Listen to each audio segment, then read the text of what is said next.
Welcome which you are giving. आज का जो टॉपिक हमने लिया है वो टॉपिक है हेल्दी डाइजेशन, स्वस्थ पाचन की हम बात कर रहे हैं। और मैं जरा इसके डीप में आपके साथ आज जाना चाहता हूं और उस स्वस्थ पाचन को आप एक दूसरे तरीके से आज समझेंगे, इस बात की मैं गारंटी देता हूं। और वो जो दूसरा तरीका होगा वो आपके जीने के तरीके को बदल देगा, आपके खाने पीने के तरीके को बदल देगा, आपके स्वास्थ्य के डायमेंशन को चेंज कर देगा। इस बात को मैं आपके साथ कहना चाहता हूं। तो हेल्दी डाइजेशन के लिए क्या करें और क्या ना करें, डूज एंड डोंट्स की बात हम कर रहे हैं। क्या डूज होना चाहिए, क्या डोंट होना चाहिए, उसकी बात करते हैं। और ये पूरा कुछ सेशन जो हम कर रहे हैं वो next money health awareness initiative के तहत करते हैं। तो ये सेशन के साथ शुरू होते हैं। सबसे पहला बात जो मैं आपके साथ कहना चाहता हूं वो फूड की बात करते हैं। बिकॉज पाचन तंत्र पूरा कुछ जो है फूड के लिए चलेगा ना। फूड जो हम खा रहे हैं, जो हम पेय ले रहे हैं, खाद्य और पेय जो भी हम अंदर ले रहे हैं, उसको पचाने का काम पाचन का है। और पूरा पाचन तंत्र जो है, पूरा डाइजेस्टिव सिस्टम जो है, वो जो है फूड पे काम करेगा। फूड क्या है इसको जरा समझें क्विकली। आज मैं कुछ ज्यादा उस तरह की बातें करने वाला हूं जो आपको टुकड़े टुकड़े में कुछ ऐसी चीजें मिले जिसका कि हम ओवरऑल पिक्चर समझ सकें। तो ये फूड के बारे में यदि हम समझें तो ये भी एक टुकड़ा है। Food is fuel. यदि आप देखें तो आपकी गाड़ी चल रही है और गाड़ी पे यदि फ्यूल कम हो गया तो फिर गाड़ी नहीं चलेगी। जब फ्यूल बंद हो जाएगा तो गाड़ी खड़ी हो जाएगी।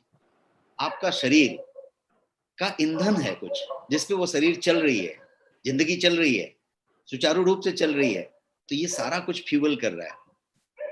ये जो है एक बेसिक नेसेसिटी की बात यदि की जाए तो ये one of the top basic necessity है। शुरू से ये कहा जाता रहा है, रोटी कपड़ा मकान, कहते हैं ना, रोटी कपड़ा मकान।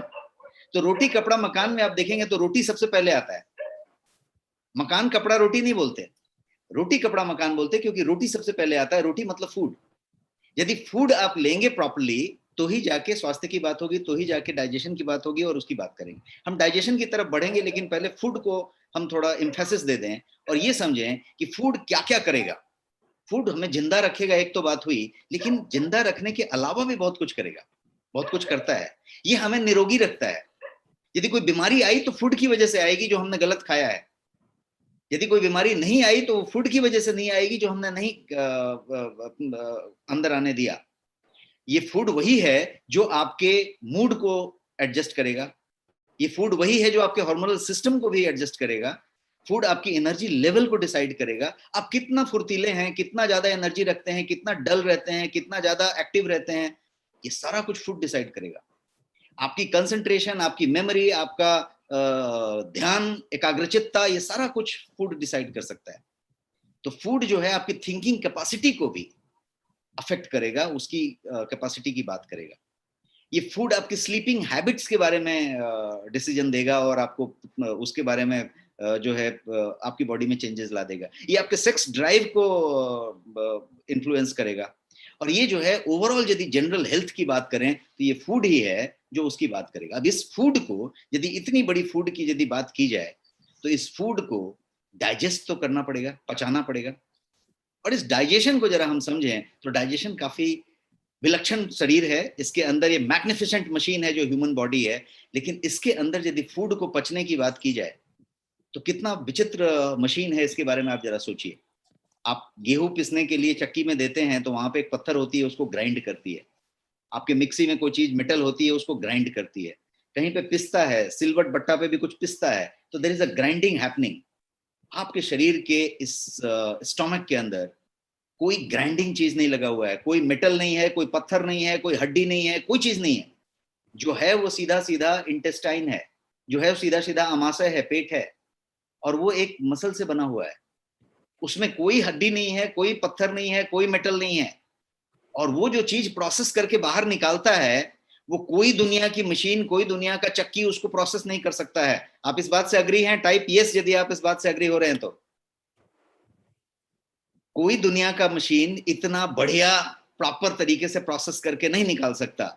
ये वो मशीन है, ये उस तरीके से काम करता है। तो इसके बारे में हम समझेंगे और तब प्रॉब्लम्स को समझेंगे कि फिर उसी से प्रॉब्लम कैसे हमको निकल रही है। और हम भौतिक जिंदगी में आके, मॉडर्न लाइफ में आके, भागदौड़ की जिंदगी में आके, विलासिता और ज्यादा खाने पीने की जो उपलब्धता हो गई उसकी जिंदगी में आने की वजह से हमने उसका किस तरीके से बैंड बजाया हुआ है। इसकी भी बात अभी हम करेंगे। पहले हम समझते हैं कि फूड और ड्रिंक जो भी हम खाते हैं उसको ये पेट क्या करता है, शरीर क्या करता है, उसको छोटे छोटे अणुओं में, मॉलिक्यूल्स में तोड़ देता है, छोटे छोटे मॉलिक्यूल्स में तोड़ देता है। इसलिए तोड़ता है ताकि शरीर उसमें के न्यूट्रिएंट्स को ग्रहण कर सके। आपने जो फूड खाया है, जो दांत में थोड़ा सा चप गया, वो तो फूड की तरीके से उतरा है, आमाशय में जो उतरा है वो पूरा फूड है, उसको शरीर ग्रहण नहीं कर सकता। यदि वो कहीं आगे बढ़ गया तो वो जाके शरीर में रॉटन होता रहेगा, सड़ता रहेगा, और वो और भी प्रॉब्लम्स करेगा। उसको पच के जाना पड़ेगा। पच के जाने के लिए क्या करना पड़ेगा, उसको तभी शरीर एब्जॉर्ब कर पाएगा, तभी उसको ब्लड में कैरी कर पाएगा, और तब थ्रू आउट द बॉडी उसको सप्लाई कर पाएगा। उसके लिए डाइजेशन होना जरूरी है। डाइजेशन प्रोसेस क्या करता है इन शॉर्ट, तो उसको, फूड को, आपने जो कुछ भी खाना खाया, जो कुछ भी पिया, उसको न्यूट्रिएंट्स में तोड़ देता है, ब्रेक डाउन कर देता है, ताकि बॉडी उसको ग्रोथ के लिए, एनर्जी के लिए और सेल के रिपेयर के लिए, बिकॉज शरीर असंख्य कोशिकाओं से बना हुआ है, उन कोशिकाओं के निर्माण के लिए, रिपेयर के लिए उसका इस्तेमाल कर सके। वो कब करेगा, जब वो ब्लड में जाएगा और घूमेगा। और ब्लड में कब जाएगा, जब वो अवशोषित हो जाएगा पूरी तरीके से। तो ये जो पाचन है, ये एक बड़ा सब्जेक्ट है और उसको टूटने की बात होती है। अब हेल्दी ईटिंग की बात करते हैं। हेल्दी ईटिंग बहुत जरूरी है कि आप अंदर डालते क्या है, ये भी तो जरूरी है। वेल बीइंग के लिए हेल्दी ईटिंग बहुत जरूरी है। आज के इस फास्ट फॉरवर्ड लाइफ में, इस एकदम मॉडर्न जिंदगी में जो हम जी रहे हैं, हम जो है अनहेल्दी तरीके से खाते चले जा रहे हैं। हम जिस तरीके से खाते हैं वो भी हेल्दी है, और जो सामान खाते हैं वो भी अनहेल्दी है।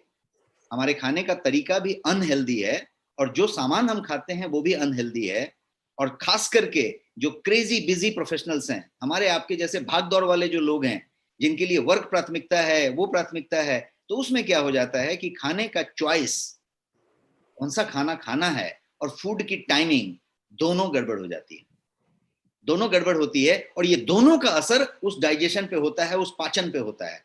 और मैं पाचन बताने जा रहा हूं, इसलिए मैं छोटे छोटे टुकड़े आपके सामने रख रहा हूं, ताकि आप एकदम उस टुकड़ों में क्लियर हो जाएं, सिंक हो जाएं। और जब आप सिंक हो जाएंगे तो वाई बहुत बड़ा हो जाएगा। And I always tell you, the bigger is your why, the easier will be your how. हम हाउ समझने जा रहे हैं कि हम अपने स्वास्थ्य का ज्यादा ध्यान कैसे रख पाए, कैसे के लिए क्यों बहुत बड़ा करना पड़ेगा। और मैं जितने भी स्लाइड अभी चला रहा हूं, मैं आपका क्यों को बड़ा कर रहा हूं। मैं चाहता हूं कि आपकी क्यों बहुत बड़ी हो जाए, ताकि आप इसको क्लियर तरीके से सिंक होकर समझ पाए। और थोड़ा आगे बढ़ें और समझें कि आपके प्लेट में जो खाना आता है, जब आप प्लेट में खाना लेके खाते हैं, जब डाइनिंग टेबल पे बैठते हैं, तो जो खाना आता है उसका डिसीजन कौन लेता है, हु डिसाइड्स। आज के इस मॉडर्न लाइफ में, जबकि हम पूरी तरीके से सराउंडेड हैं फूड से, पहले के प्राचीन समय में क्या होता था, फूड की कमी होती थी, फूड का एक टाइम होता था, फूड की अवेलेबिलिटी होती थी कि ये है तो ही ये खाएंगे। आज के समय में क्या है, फूड अवेलेबल है, आप बटन दबाइए और आपके पास मोबाइल एप्स हैं जो फूड मंगा के दे देंगे आपको, प्रोसेस्ड फूड, रेडी फूड, सब कुछ मंगा के दे देंगे। आपका फ्रिज भरा हुआ है, आपका डाइनिंग टेबल भरा हुआ है, आपका किचन भरा हुआ है, आप जो कुछ खोलिए उसमें फूड ही फूड है। जो वेराइटी का फूड चाहिए वो फूड है। मैं ये कहना चाहता हूं आपसे कि यदि जब आप सराउंडेड हैं फूड से, सब फूड ही फूड है आपके तरफ, तो भी हम जो है वेरी पुअर डाइट लेते हैं। आप सब अग्री होते हैं, टाइप यस यदि आप अग्री हैं तो। जब हम फूड में रिच नहीं थे तो हम स्वस्थ खाना लेते थे, आज हम फूड से एकदम भरे पड़े हैं, तो हम बैलेंस डाइट नहीं ले पाते, हम शुद्ध तरीके से, और जो हमें खाना चाहिए वो हम नहीं खा सकते, पुअर फूड लेते हैं। इस बात पे मैं आपका ध्यान केंद्रित करना चाहता था, और आप सब यस कह रहे हैं, इतने लोग यस कह रहे हैं। अब आप इस बात को यदि समझें कि मैं जो यहां कहना चाहता हूं वो ये है कि मोस्ट ऑफ अस, ज्यादा से ज्यादा हम में से लोग वही खाते हैं जो हमारे सामने आ जाता है। आप लोग सहमत हैं इस बात से, हम वही खाते हैं जो हमारे सामने आ जाता है। हमको जो मिल जाता है वो हम खा लेते हैं, जो आ जाता है सामने खा लेते हैं। और वो कैसे आता है, बहुत कम लोग ऐसे होते हैं जो उसके टेक्सचर को, उसके माउथ के फील को ले पाते हैं कि भाई वो कैसा टेक्सचर है, कैसा माउथ का फील है, ये कैसा दिख रहा है एंड ऑल दैट। यहां तक तो ठीक है, बट ऐसे बहुत ही कम लोग हैं जो सही मायने में ये समझते हैं कि ये फूड किस चीज से बना हुआ है, इस फूड का लेबल क्या कहता है, इस फूड में क्या क्या हार्मफुल है, इस फूड में क्या क्या फायदेमंद है। और ये चीज नहीं समझ पाते हैं बहुत कम लोग कि ये जब हम अपने शरीर के अंदर डालेंगे तो आगे हमारे शरीर में इसका क्या होने वाला है। ये हम बहुत कम लोग समझते हैं, या बहुत कम लोग समझना चाहते हैं, क्योंकि हम करी वाले मोड में हैं। हमारा टेस्ट, जीभ बताता है कि हमको क्या खाना है, हमारा स्टाइल बताता है कि हमको क्या खाना है, अवेलेबिलिटी उसी हिसाब से की जाती है। तो ये जो प्रकार है, ये आपके फूड के प्लेट में जो कुछ भी आता है, ये आपका चॉइस है, आप चुनते हैं, आपका चॉइस, आप डिसाइड करते हैं। अब मैं ये पूछना चाहता हूं कि जब डिसाइड करने की बात आती है तो हु डिसाइड्स, कौन ये डिसाइड करता है कि आप क्या खाएंगे, कौन ये डिसाइड करता है कि आप क्या खाएंगे? कोई जवाब? कौन डिसाइड करता है कि आप क्या खाएंगे? ये कह रहे हैं साहू जी कि मैं डिसाइड करता हूं। हम लोग डिसाइड करते हैं, किसी की मदर डिसाइड करती हैं, कोई कहते हैं माइंड डिसाइड करता है। मैं आपको ये कहता हूं कि अर्लियर, यदि पीछे के समय में चले जाएं, कुछ पहले, 10 साल 15 साल पहले, किसी किसी के यहाँ अभी भी डिसाइड होता होगा, ये फूड ये डिसाइड होता था कि घर में यदि आपकी मदर है, आपकी बहन है, आपका कोई भी जो वाइफ है जो खाना बना रही है, वो डिसाइड करती थी कि आप क्या खाएंगे, क्या शुद्ध है, क्या बढ़िया है खाने के लिए, जो टेस्ट भी हो, जो स्वास्थ्य भी हो।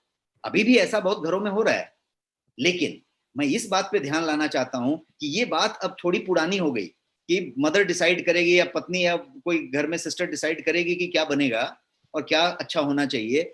ये अब कौन डिसाइड करता है? तो ये आपकी टेक्नोलॉजी डिसाइड कर रही है, ये आपका टीवी डिसाइड कर रहा है कि क्या एडवर्टाइज कर रहा है वो आपके सामने। आप जब स्क्रॉल कर रहे हैं फेसबुक पे, इंस्टाग्राम पे, तो क्या वहां पे दिख रहा है, ये वो डिसाइड कर रहा है कि आप क्या खाएंगे। इतना ही नहीं, आपका फूड डिलीवरी ऐप डिसाइड कर रहा है कि आप क्या खाएंगे। आपके पास स्विगी और जोमेटो और बहुत सारी चीजें हैं जो डिसाइड कर रहा है कि आप क्या खाएंगे। आप उसमें जाएंगे और वो डिसाइड करेंगे कि ये खाना है। बिल्कुल सही कह रहे हैं आप सब लोग, बिल्कुल सही टाइप कर रहे हैं। और कुछ रेस्पॉन्स आप दें। ये बात सही है कि हम अब डिसाइड नहीं कर रहे, कोई और डिसाइड कर रहा है, हमको कोई और इन्फ्लुएंस कर रहा है। एक न्यूज आप देखने बैठी है, एक टीवी देखने बैठी है, आपको हर 2 लाइन का एक न्यूज बता के 5 एडवर्टाइज करेगा और आपको बताएगा कि क्या खाना चाहिए, आपके मुंह में लार लाएगा, आपको किसी तरीके से इन्फ्लुएंस करेगा कि क्या खाना चाहिए। ये वो डिसाइड कर रहा है कि क्या खाना चाहिए, आप डिसाइड नहीं कर रहे हो। तो ये वहां पे कहानी में तकलीफ आती जा रही है। और थोड़ा आगे बढ़े और समझें कि बाय डिफॉल्ट आप जो है क्या कंज्यूम कर रहे हैं। कोई होता है ना कि कंप्यूटर में भी बाय डिफॉल्ट होता है, बाय डिफॉल्ट आप कुछ करते हो। तो बाय डिफॉल्ट जो आप कर रहे हो वो स्वस्थ नहीं खा रहे हैं आप, बाय डिफॉल्ट आप अनहेल्दी फूड खा रहे हैं। क्यों ऐसा? क्योंकि यदि आप चॉइस अच्छा भी लें तो भी आपका आटा जो है मैदा वाला है, आप जो है रिफाइंड फ्लोर ले रहे हैं, आपकी आयल भी रिफाइंड है, आप जो सामान ले रहे हैं उसमें पेस्टिसाइड का मात्रा है, उसमें केमिकल रेसिड्यू है, उसमें प्रिजर्वेटिव्स हैं। आप जो भी कुछ किचन में रखे हैं उसमें कहीं ना कुछ मिला हुआ है। आप चाह के भी हेल्दी नहीं कर सकते। बाय डिफॉल्ट मोड यदि आप चले जाएं तो डिफॉल्ट मोड में भी आप वही खा रहे हैं। और यदि अनहेल्दी और जंक फूड की बात करें तो ये तो चॉइस बन गया है, ये हर आदमी के पास है। मैं जितनी चीजों का फोटो दिखा रहा हूँ ये हमारा डे टू डे लाइफ में जुड़ा पड़ा है। आपके बच्चों के साथ तो ये बहुत ज्यादा जुड़ा पड़ा है, और यदि बच्चों को आप ज्यादा प्यार करते हैं तो आपके साथ भी बाय डिफॉल्ट जुड़ा हुआ है, और कहीं आप भी पसंद करते हैं तो आप भी उसके साथ हैं। अब इसका रिजल्ट क्या है? अब मैं मुद्दे पे आता हूं, अभी तक मैं खाली बातें कर रहा था, अब मैं मुद्दे पे आता हूं, सब्जेक्ट पे आता हूं जो आज हमें बताना है। इसका रिजल्ट क्या है?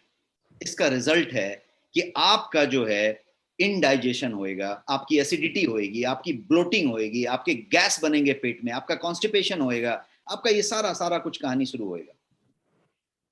ये यदि ऐसा होता है तो कहां पे कहानी जाती है? एसिडिटी नाम का एक शब्द आपने सुना होगा, बताने की जरूरत नहीं है, हर आदमी को शायद हफ्ते में 2 बार होता होगा, किसी को रोज होता होगा, किसी को महीने में 2 बार होता होगा। होता है एसिडिटी, कितने लोगों को होते रहता है? एसिडिटी होता है, एसिडिटी होते रहता है। सब लोग यस कह रहे हैं, लगातार यस कह रहे हैं। यहाँ पे जितने लोग हैं, आई थिंक 958 लोग हैं, 958 people, everyone is saying yes yes yes. अब मैं आपको एक चीज बताता हूं, एसिडिटी जो है सेकंड मोस्ट गूगल्ड वर्ड है वेट लॉस के बाद।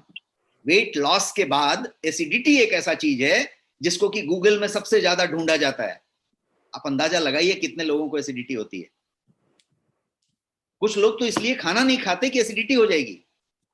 एसिडिटी खाना खाने के बाद हो जाती है, खाना खाने से डरते हैं और एक बार खा लिया तो फिर टेंशन में आ गए। ऐसी प्रॉब्लम है, ये एसिडिटी एसिडिटी एसिडिटी हो चुकी है।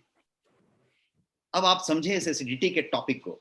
स्टोमक एसिड नाम की एक चीज है, आपके पेट में एक स्टोमक में एसिड है ना, स्टोमक एसिड जिसको कहेंगे। ये जो स्टोमक एसिड है ये आपके पेट में है, और इसका काम क्या है?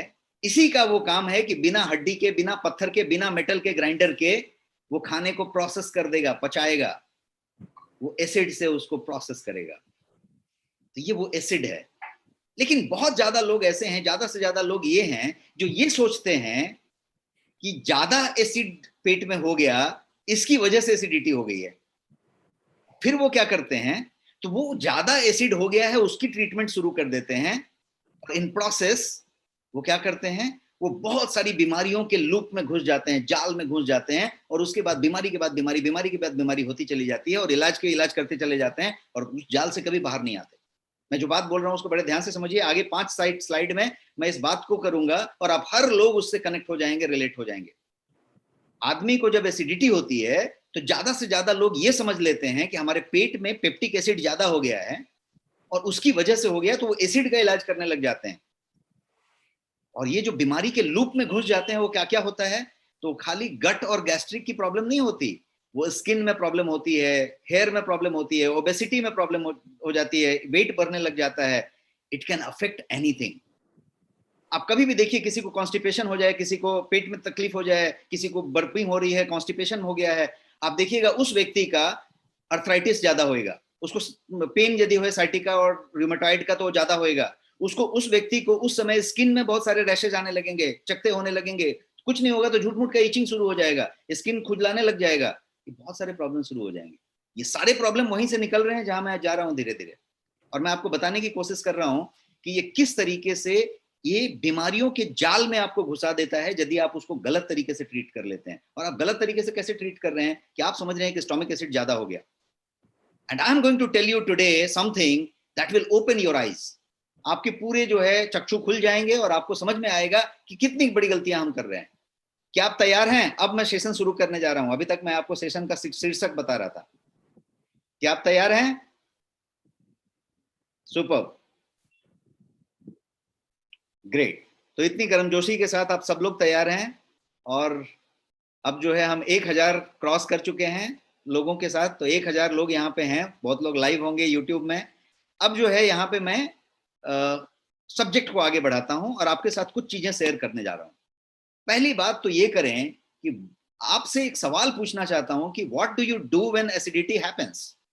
जब आपको एसिडिटी होती है तो आप करते क्या हैं, ये बताइए। जब एसिडिटी होती है तो आप क्या करते हैं? टाइप कीजिए, आप क्या करते हैं जब एसिडिटी होती है, क्या करते हैं? कुछ लोग इनो टाइप कर रहे हैं, कुछ लोग टैबलेट, कुछ लोग इनो। यही मैं सुनना चाहता था। आप एंटासिड लेते हैं। जब आपको एसिडिटी हो जाती है आप एंटासिड लेते हैं। लोग सेल्फ प्रिस्क्राइब करते हैं, एंटासिड मेडिसिन को सेल्फ प्रिस्क्राइब करते हैं और खुद जो है एंटासिड को पॉप करते रहते हैं, टप टप मुंह में डालते रहते हैं जैसे वो जेम्स की गोली हो। और एंटासिड का ये लेवल हो चुका है, उसकी लिक्विड होगी, कोई टैबलेट होगा, उसका ये लेवल हो चुका है कि हर घर में आपको एंटासिड जरूर मिलेगा। कहीं पे आप चेक कर लीजिए, आपके घर में होगा, आपके चेक कर लीजिए। मेरे कुछ ऐसे मित्र हैं जिनको मैं जानता हूं जिनके ऑफिस के टेबल पे एंटासिड होता ही होता है। एंटासिड होता है ऑफिस में, घर में एंटासिड से हम घिरे हुए हैं, ये लेवल हो चुका है। और इतना ही नहीं, एवरीवन थिंक्स कि ये जो high amount of stomach acid हुआ है इसकी वजह से ये हो रहा है। बट क्या आपको मालूम है कि ये लो स्टोमिक एसिड से भी हो सकता है? स्टोमिक एसिड जो पेट में है वो यदि ज्यादा हो गया तो आप समझ रहे हैं कि ये हो रहा है, लेकिन लो हो जाए तो क्या होगा? आपको जान के ताजुब होगा कि लो हो जाने पे भी वही लक्षण आएंगे जो ज्यादा हो जाने पे होएगा। लक्षण लगभग सेम है। हाई स्टोमिक एसिड का लक्षण और लो स्टोमिक एसिड का लक्षण लगभग सेम है। उसमें भी गैस बनेगा, उसमें भी बर्पिंग होएगी, उसमें भी इंडाइजेशन होएगा, उसमें भी जो है जलन होएगी, उसमें भी कॉन्स्टिपेशन होएगा, उसमें भी गुड़गुड़ गुड़गुड़ होएगा पेट में। सारा लक्षण सेम है। तो यदि आपकी लो स्टोमिक एसिड हो गई तो आपने ज्यादा स्टोमिक एसिड उसको समझ लिया, तो आपका इंडाइजेशन, आपका ब्लोटिंग, आपका गैस, आपका एसिड रिफ्लक्स भी यदि हो जाता है, कॉन्स्टिपेशन, सारा कुछ का लक्षण सेम होने वाला है। तो आप, नतीजा क्या है? एंटासिड। आप एंटासिड पॉप कर रहे हैं, एंटासिड ले रहे हैं, भर भर के टीवी पे ऐड आते हैं, भर भर के न्यूज़पेपर में और इसमें ऐड आते हैं, और एंटासिड एंटासिड कर रहे हैं। इसमें से कोई भी सिम्टम, जितने भी सिम्टम अभी मैंने बताए, कॉन्स्टिपेशन से लेके ब्लोटिंग से लेके एसिडिटी तक, ये जो है हाई स्टोमिक एसिड के तो हैं ही, लो के भी ऐसे ही हैं। और ट्रीट क्या कर रहे हैं आप, तो आप एंटासिड ले रहे हैं। एंटासिड लिया जाना चाहिए, जब आपको एंटासिड की जरूरत हो तो आप एंटासिड लीजिए, लेकिन लेट योर डॉक्टर डिसाइड कि आपको एंटासिड की जरूरत है क्या। जब आपको डॉक्टर कोई दवाई लिखता है, जब आपका कोई ऑपरेशन होता है, जब कोई बात होती है, देखिए वहां पे एंटासिड लिखा जाता है, बट वो 3 दिन के लिए लिखा जाता है, 4 दिन के लिए लिखा जाता है, वो डॉक्टर लिखता है, he is qualified, she is qualified, उसने लिखा है तो आप एंटासिड लीजिए। लेकिन आप अपनी मर्जी से सेल्फ प्रिस्क्राइब करके प्लीज एंटासिड मत लीजिए। वहीं से सारी फसाद की जड़ शुरू होने वाली है, मैं आपको आगे के स्लाइड में बताने वाला हूं। एक्सेसिव स्टोमक एसिड की बात करते हैं। मेडिकल टेस्ट्स हैं इसके लिए, जो डॉक्टर आपके प्रिस्क्राइब करेंगे और वो निर्धारित कर देगा कि आपको एक्सेसिव स्टोमक एसिड है कि नहीं। पर यदि आप मेरे से पूछेंगे कि एक्सेसिव स्टोमक एसिड होता है क्या, तो मैं आपको ये बताऊंगा, और मैं नहीं बताऊंगा, ये रिसर्च कहता है, ये डेटा कहता है मेडिकल साइंस का, कि लगभग 10% लोगों से ज्यादा एक्सेसिव स्टोमक एसिड किसी को नहीं होता है। और उन 10% को भी जो होता है वो उनके खान पान और उनके लाइफस्टाइल की वजह से होता है। यदि उसमें वो बेहतरी कर लें, वो कम मसालेदार सब्जियां खाना खाएं, कम आयली चीजें खाएं, तो उसमें भी बहुत सुधार हो जाता है।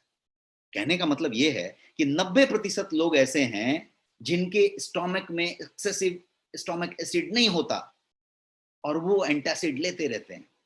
आप समझ रहे हैं कितनी खतरनाक बात हो रही है। खतरा कितना बड़ा है वो मैं आपको बताता हूं, आप मेरे साथ ट्यून रहिए। खतरा इतना बड़ा है कि आप जो है एक क्रॉनिक सिकनेस में जाके स्टक हो जाते हैं। अब मेरा आपसे सवाल है कि are you stuck in that chronic sickness, जो शुरू हुआ था कहीं और से, आपने एंटासिड खाना शुरू किया, आपने उसको मिट्टी डालना शुरू किया और आपको पता नहीं चला आप कहां से कहां पे पहुंच गए। और अब जो है आप बहुत सारी चीजों में परेशान हो गए हैं, जो मैं आपको एक एक करके अभी बताने वाला हूं। एक एसिडिटी और डाइजेशन इश्यू से मामला शुरू हुआ था। आपने शायद उसका इलाज किया किया किया किया, वो इलाज तो कभी हुआ नहीं, लेकिन आपको दुनिया भर की चीजें का प्रॉब्लम हो गया। Let us understand this stomach acid पहले। ये स्टोमक एसिड को जब तक आप नहीं समझ लेंगे, तब तक मैं जो बताने जा रहा हूं शायद हम सिंक होके नहीं समझ पाएंगे। तो पहले स्टोमक एसिड को समझते हैं। ये एक डायग्राम आप देखिए, आपके सामने मैंने रखा है। मेरी स्लाइड पे एक डायग्राम आपको दिख रहा है, इसमें मैंने एक अमाशय दिखाया है और मैंने वहां पे म्यूकस भी दिखाया है, म्यूकस का दीवार दिखाया है, उसकी मेम्ब्रेन दिखाई है। अब यहाँ पे क्या चीज है तो समझिए, 3 चीजें हैं आपके पेट में। तरल की बात करें, लिक्विड की बात करें, एसिड की, तो 3 चीजें हैं। एक है आपका डाइजेसिव एसिड, जिसको स्टोमक एसिड कहेंगे आप। वो कौन सा चीज है, तो वो HCl है, सबसे खतरनाक एसिड जिसको कहते हैं आप, हाइड्रोक्लोरिक एसिड, तेजाब जिसको कह सकते हैं आप, वो है। अब ये भगवान की विलक्षण कृति को देखिए, शरीर जो मैग्निफिसेंट मशीन है, इसके बारे में सोचिए कि उसी तेजाब को यदि आपके ऊपर डाल दिया जाए तो ये जल जाएगा, और वही तेजाब आपके अंदर है और कुछ नहीं जल रहा है। ये क्यों नहीं जल रहा है उसको समझिए। उसके साथ साथ एक म्यूकस नाम की चीज है, और वो म्यूकस जो है एक लाइनिंग है जो पूरा लगा हुआ है। म्यूकस उसको जलने नहीं दे रहा है, म्यूकस उसका संपर्क उससे नहीं होने दे रहा है। तो 3 चीजें हैं। एक आपका हाइड्रोक्लोरिक एसिड है, जिसको कि आप स्टोमक एसिड कहेंगे, जिसके कम ज्यादा होने की बात अभी हम कर रहे हैं। दूसरा आपका म्यूकस है, जो एक लाइनिंग बना के रखा है। और तीसरा जो है, बहुत सारे तरीके के डाइजेसिव एंजाइम्स हैं। डाइजेसिव एंजाइम्स का मतलब है कि वो एंजाइम्स हैं जो पचाने में मदद करते हैं, उसको ब्रेक डाउन करने में मदद करते हैं, और ये सारा काम करते हैं। और इसी तीनों लिक्विड पे पूरा गेम चल रहा है। ये पूरा एंजिमेटिक रिएक्शन है। कोई पत्थर नहीं, कोई सिलवट नहीं, कोई ग्राइंडर नहीं, कोई मेटल नहीं, और हर चीज प्रोसेस होके प्रॉपर निकल जाती है। बट ये कब प्रोसेस होगी, मैं उसी पॉइंट पे आपको लाना चाहता था। ये कब प्रोसेस होगी, तब प्रोसेस होगी जब आपके शरीर में, पेट में पर्याप्त मात्रा में स्टोमक एसिड है। यदि स्टोमक एसिड की मात्रा ही कम है तो ये प्रोसेस नहीं होगा ना। होगा कि नहीं होगा? आप अग्री हैं? टाइप अग्री यदि आप अग्री हैं हमारी बातों से। तो एग्री हैं तो टाइप करें agree. Yes, super, everyone is typing agree. तो मैं आपके साथ सिंक्ड हूं अभी। ये जो लाइनिंग वाली चीज है, इसको आप समझ लीजिए, और उस एंजाइम वाली चीज को समझ लीजिए। अब ये जो चीज है, अब जब आप खाना चबाते हैं, होता क्या है शरीर में, देखिए कितना प्रोसेस से बना हुआ है। आप जब खाना चबाना शुरू करते हैं तो आपके जबड़े के पास यहाँ पे 2 ग्लैंड्स हैं, वो जो है पाचन रस बनाना शुरू करते हैं, लार बनाना शुरू करते हैं, सलाइवा कहते हैं उसको आप, डाइजेसिव लार बनना शुरू होता है। वो खाने को सनता है उसमें, और फिर आपके फूड पाइप से वो आमाशय में उतरता है। जब उतरता है तो जब ये चब रहा था यहाँ पे, जब आप उसको चबा रहे थे, जब प्रोसेस कर रहे थे, तभी सिग्नल चला गया कि खाना प्रोसेस हो रहा है, यहाँ पे आ रहा है। तो शरीर जो है पेट के अंदर वहां पे एसिड का निर्माण शुरू कर देता है, क्योंकि खाना आ रहा है, एसिड का निर्माण चालू, एसिड प्रोडक्शन स्टार्ट हो जाता है जब आप चबाना शुरू कर देते हैं। यहां तक कि जब भी अरोमा लेना शुरू करते हैं, खाने के मूड में आना शुरू होते हैं, आपको टेस्ट पसंद आने लगती है, आप एपिटाइजर लेते रहते हैं, स्टार्टर लेते रहते हैं, तो ये प्रोसेस शुरू हो जाता है। 7 कोर्स मील में, 5 कोर्स मील में आपके स्टार्टर से क्यों शुरू किया जाता है, सूप से क्यों शुरू किया जाता है? इसलिए शुरू किया जाता है कि आपका डाइजेस्टिव एसिड जो है अच्छे मात्रा में प्रोडक्शन होए, क्योंकि आपका सिग्नल पहले से चला जाए। जैसे ही आप प्रोसेस शुरू करते हैं चबाना, सिग्नल चला जाता है, एसिड बनना शुरू हो जाता है। ये एसिड बनने का बात हुआ। अब एसिड बनता है तो वो सामने लाइनर भी हुई, उसका म्यूकस हुआ, उसका डाइजेस्टिव एंजाइम हुआ, सब चीज प्रॉपर तरीके से प्रोसेस हुआ। अब आगे बढ़ें और बात करें लो स्टोमक एसिड की। यदि स्टोमक एसिड ही कम बना तो, यदि वो लो हो गया तो, और वो कम हो सकता है कभी भी। क्यों? यदि मैं बहुत ज्यादा चुटर पुटर खाता हूं, मैं स्नैकिंग बिटवीन द मील करता हूं, मैं कुछ भी खाते रहता हूं, हमेशा मेरा मुंह चलते रहता है चपड़ चपड़, जब चलते रहता है तो मैं हर बार खाता हूं, हर बार एसिड बनाने जाता है, तो उसके बनाने की एक क्षमता है ना, तो वो एसिड कम पड़ जाता है। आप खाते रहते हैं, आप बहुत ज्यादा मसालेदार खा लेते हैं, बहुत ज्यादा तला हुआ खा लेते हैं, एसिड कम पड़ जाता है। तो स्टोमक एसिड जो है सफिशिएंट है कि नहीं है, या लो है, बहुत कम है, बहुत लो है, तब ये प्रॉब्लम क्रिएट करेगा, तब ये आपको इनडाइजेशन देगा, ये इन्फेक्शन देगा, ये आपको जो है एंटीबायोटिक खाने पे मजबूर करेगा, इतना इन्फेक्शन दे देगा पेट में। और तब क्या होगा, जब आप एंटीबायोटिक खाना शुरू कर देंगे तो एक के बाद ज्यादा, एक के बाद ज्यादा खाते खाते आप क्रोनिक इलनेस के उस जाल में फंस जाएंगे जिसकी बात मैं कह रहा हूं। तो लो स्टोमक एसिड आपको ज्यादा प्रॉब्लम करेगा देन हाई स्टोमक एसिड, क्योंकि हाई स्टोमक एसिड मैंने पहले भी बताया कि 10% से ज्यादा लोगों को नहीं होगा, ज्यादा लोगों को लो स्टोमक एसिड होगा, और जितना हानि हो रही है वो लो स्टोमक एसिड की वजह से हो रही है।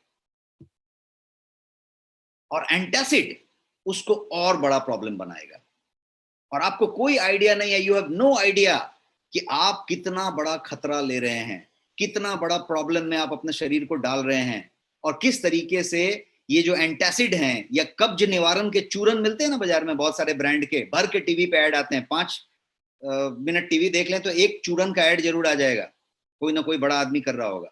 ये जितने भी चूरन हैं ये आपके पेट पे हंटर मारने वाली चीज है, वो हंटर मार रहे हैं आपके पेट पे। हंटर मार के कितना दिन चलेगा? हंटर मारने के बाद बिना हंटर के काम ही नहीं होएगा।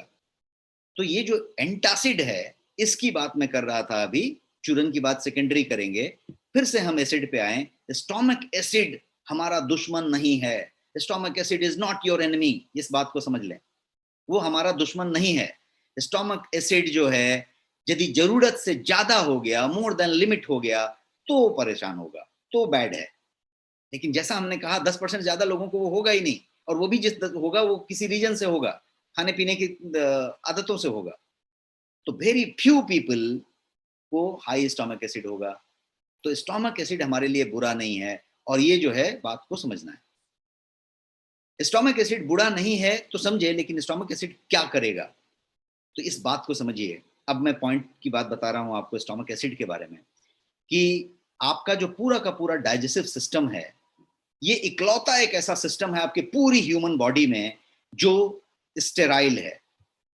एक ही सिस्टम है जो स्टेराइल है, पूरा का पूरा बॉडी में यही एक हिस्सा है स्टोमक जो स्टेराइल है।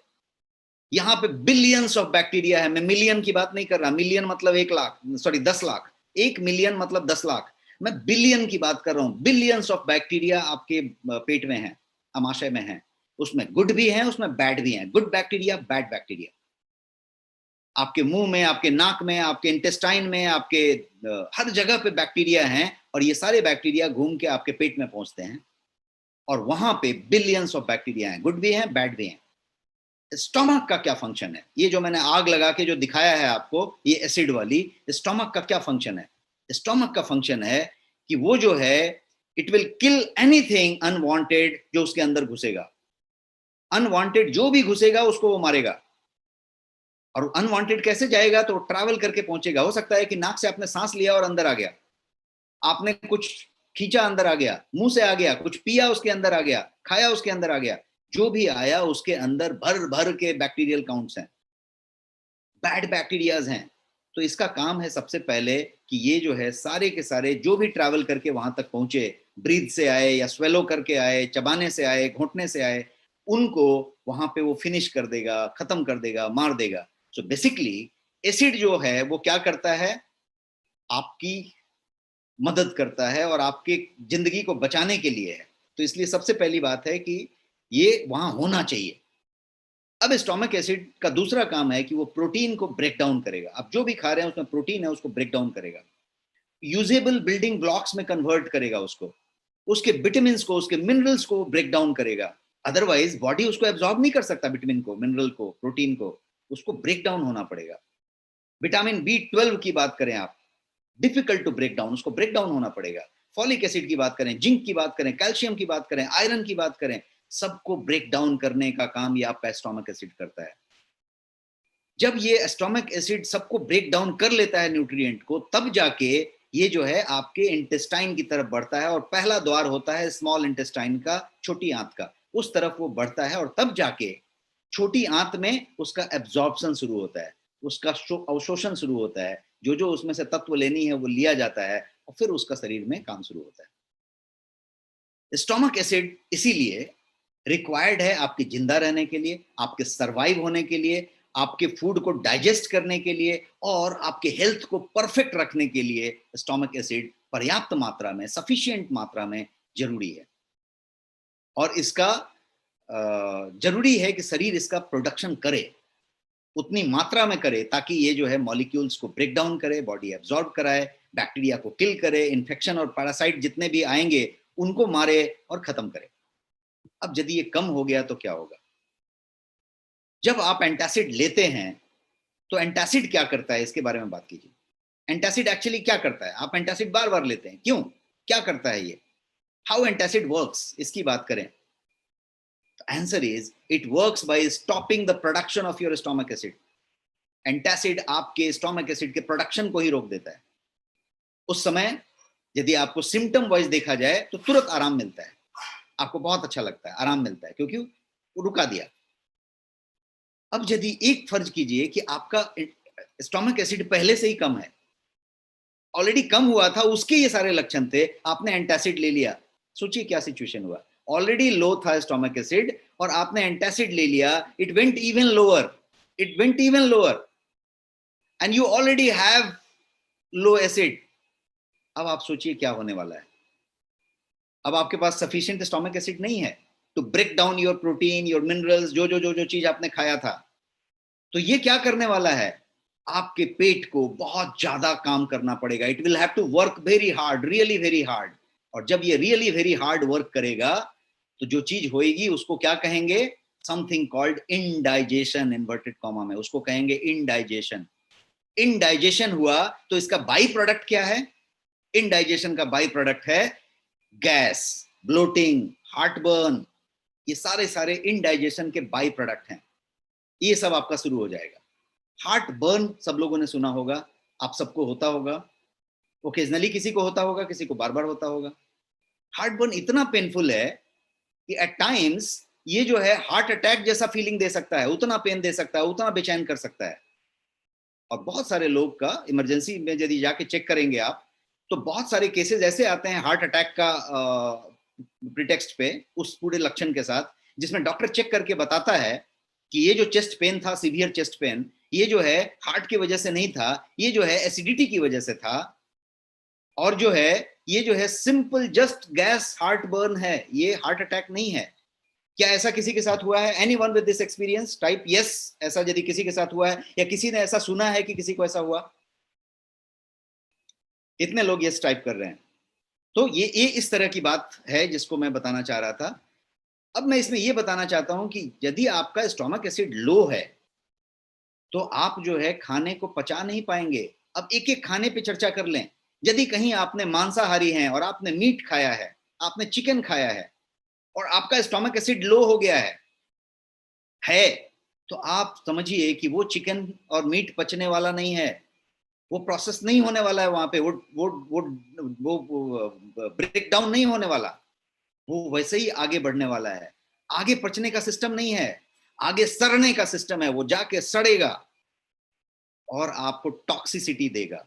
और इतना ही नहीं, जो वेजिटेरियन है उनके लिए भी मैं बताऊं तो दाल आपने कोई भी लिया, आपने चना लिया, आपने मूंग लिया, आपने राजमा लिया, आप कोई भी वेजिटेबल लिया जिसके पत्ते हैं सेलुलोज वाले, बंदा गोभी इस टाइप के सब जो पत्ते वाले चीजें हैं, वो यदि आपने लिया तो क्या होने वाला है, ये मेटाबोलाइज नहीं होने वाला, वो टूटने वाला नहीं है, मॉलिक्यूल ब्रेकडाउन नहीं होने वाला है यदि स्टोमक एसिड कम है तो।